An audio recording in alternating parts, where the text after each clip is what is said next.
メジャー翻訳速報。レジェンドクレイトン・カーショー選手の復帰宣言とドジャースの来季への展望に注目が集まっています。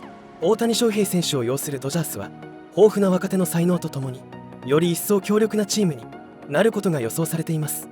今回はカーショー選手の今後とドジャースのローテーション事情、そして大谷翔平選手の来季の投球イニング予想について現地メディアの解説の様子を翻訳してお届けいたします。ご意見ご感想がありましたらぜひコメント欄までお願いします。この動画が面白いと思っていただけたらチャンネル登録、高評価していただけたら嬉しいです。それではご覧ください。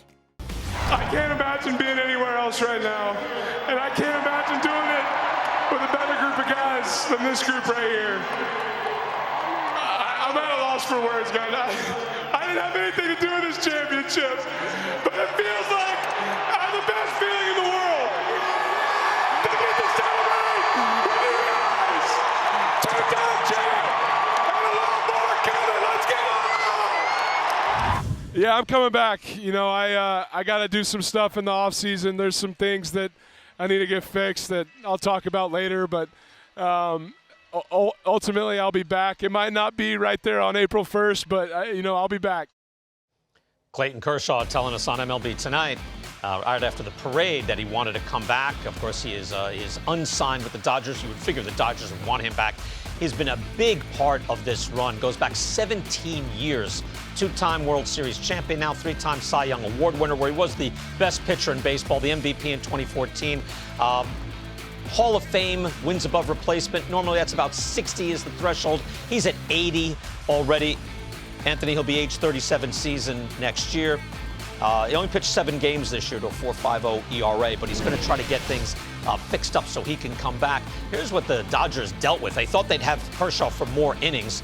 He only had 7 games, but Evan Phillips, Gavin Stone, Tyler Glasnow was the big one. That was their big investment. They thought they'd have him. But even remember, Tony Gonsolin has been outstanding. Dustin May was supposed to be the future. Where is everybody?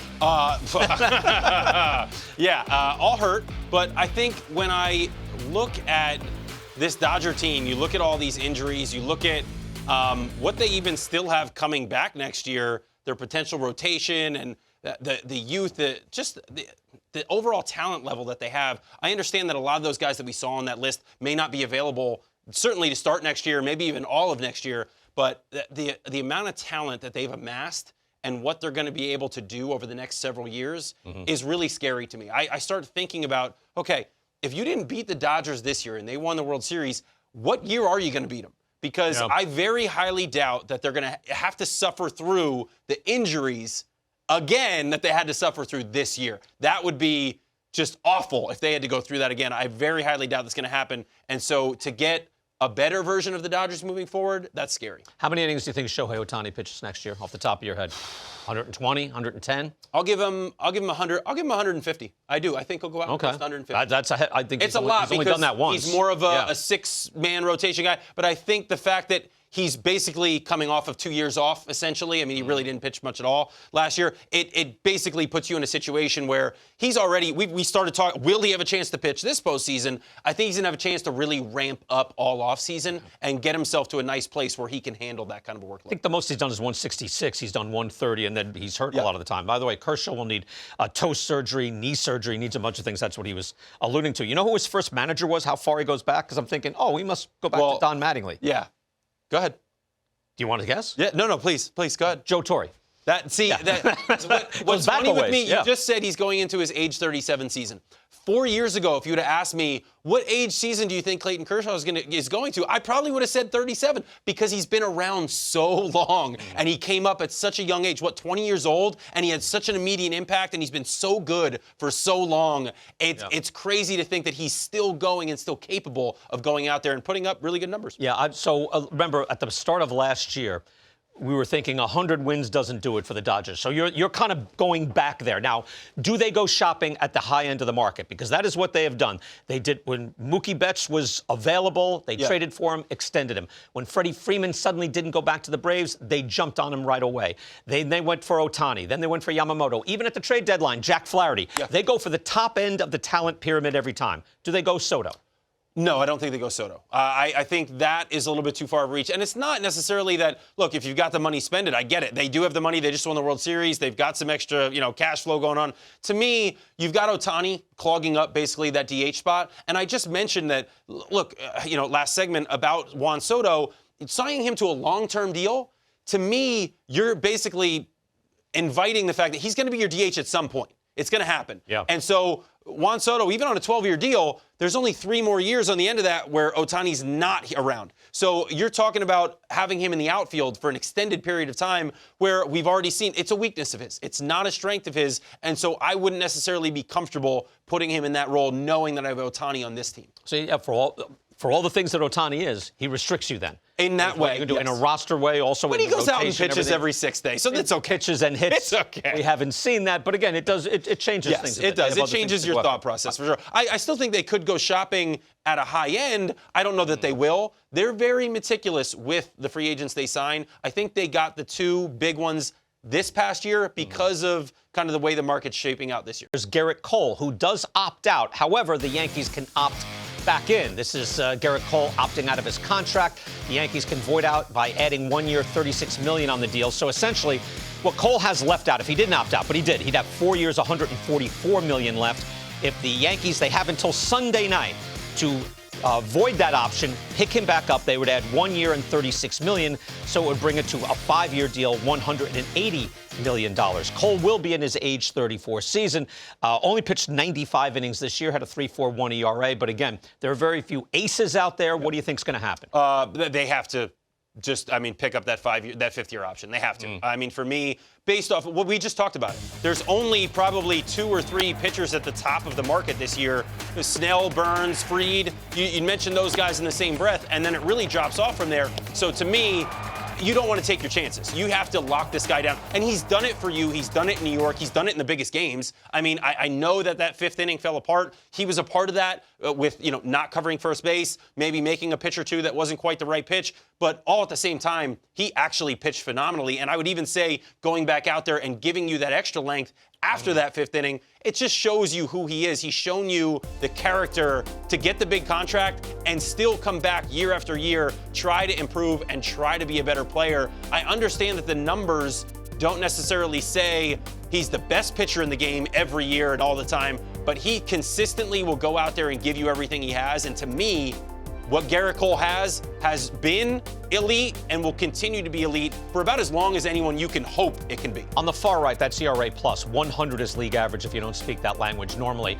But you see, 2021, that's a full season, 181 innings, then he does 200, then he does 209. That's a 133, a 112. The 165 stands out. That's essentially what we're basing all of this off of. It was a 121 this year, which is not sensational, but it's quite good.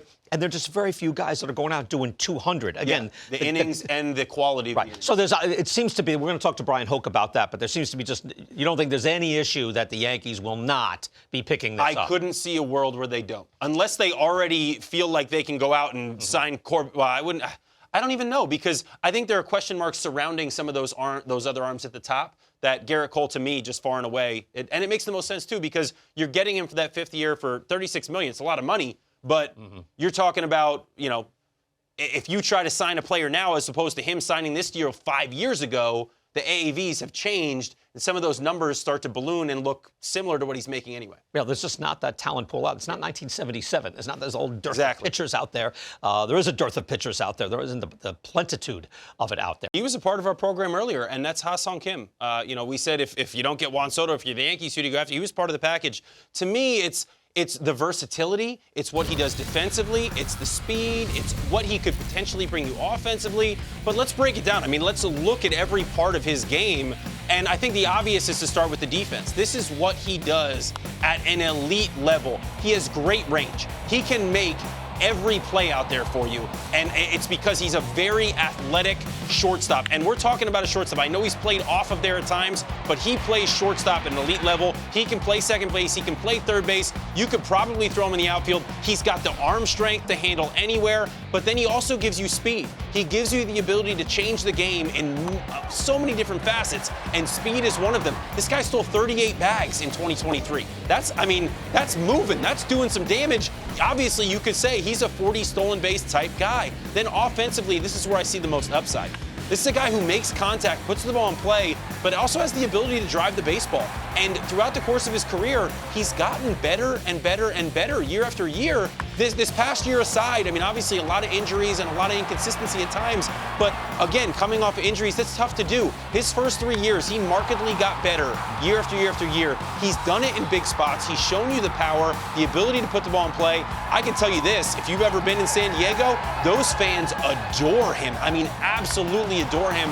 He's the type of guy I feel like if you sign him, it may not be the 10-year, huge contract, right? But he can come in and immediately impact, and I mean drastically impact, your roster because he can give you so many different ways to go out there and win a baseball game. And I do see upside in him offensively in tapping things he hasn't quite gotten to. Right, you see the last few years he's above league average, and that's overall in the league, not just shortstop. By the way, every time we do baseball-y plays on MLB Now, and someone says, oh, I have a Ha-Seong Kim play, I know it's not going to be an unbaseball-y play. Yep. It's going to be a good awareness play. His awareness is sky high. I absolutely love that player.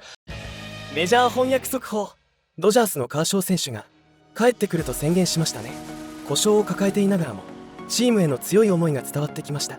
37歳となる来シーズン、手術を経て完全復活を目指すとのこと。来季は大谷選手の投球イニングも気になるところです。皆様の期待や予想などございましたらコメント欄までお願いいたします。ご視聴ありがとうございました。